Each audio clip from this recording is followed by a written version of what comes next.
అది కాదత్తమ్మా నేను చెప్పేది విను ఒకసారి అని చెప్పేసి సింధూర చెప్పబోతూ ఉంటుంది. సింధూర ఇక ఆపు, నువ్వు చెప్పాల్సింది ఏమీ లేదు. కానీ ఇప్పుడు నుంచి ఇక ఏ క్షణమైనా నా అనుమతి లేనిది నువ్వు ఇంట్లో గడప దాటడానికి వీల్లేదు అని చెప్పేసి అక్కడి నుంచి అయితే వెళ్ళిపోతూ ఉంటుంది. ఇక సింధూర ఏం మాట్లాడకుండా పంజరంలో చిలకల అలా ఉండిపోతుంది. ఈ చంటికైతే కేశవ ఆ దెబ్బలకు మందు రాస్తూ ఉంటాడు. సింధూర అక్కడే వచ్చి చూస్తూ ఉంటుంది. అమ్మ అయ్యా అని అరుస్తూ ఉంటాడు. ఏంట్రా చంటి నువ్వు చేసిన పని, నీ ప్రాణాలకు సింధూర ప్రాణాల కోసం నీ ప్రాణాలు రిస్కులో పెడతావా? అమ్మాయి గారిని కాపాడమే నా బాధ్యత గారు, నాకెందుకని ఊరుకుంటానా నేను అని చెప్పగానే, చంటి నువ్వు చాలా గొప్పవాడివిరా, ఇంత మంచి మనసు ఉన్నది. కొంతమంది బాధ్యతలు ఎప్పుడు తప్పుకుందావా అని చూస్తారు, కానీ నేను అన్న ఒక చిన్న మాటకు నువ్వు కట్టుబడి ఉన్నావు చూడు, నువ్వు చాలా గొప్పవాడు చంటి. అమ్మగారు ఇప్పుడు నన్ను కాదు పొగొట్టడం, అసలు అమ్మాయి గారి మీద దాడి చేసింది ఎవరో మనం తెలుసుకోవాలి.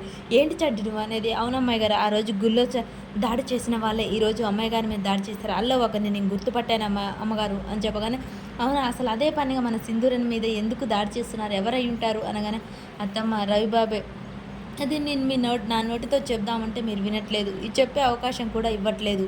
ఆ రవిబాబే ఆ నీచుడి గురించి చెప్దామంటే మీ చుట్టాలు ఇప్పుడు అన్న మాటలే గుర్తొస్తున్నాయి.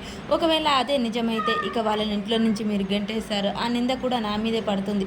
కాబట్టి మీకు మీరుగా తొందరగా తెలుసుకోండి అత్తమ్మ, మీరుగా తెలుసుకొని ఆ రవిబాబు నీచత్వం ఏంటో బయట పెట్టాలి అని చెప్పేసి సింధూర మనసులో అనుకొని బాధపడుతూ ఉంటుంది.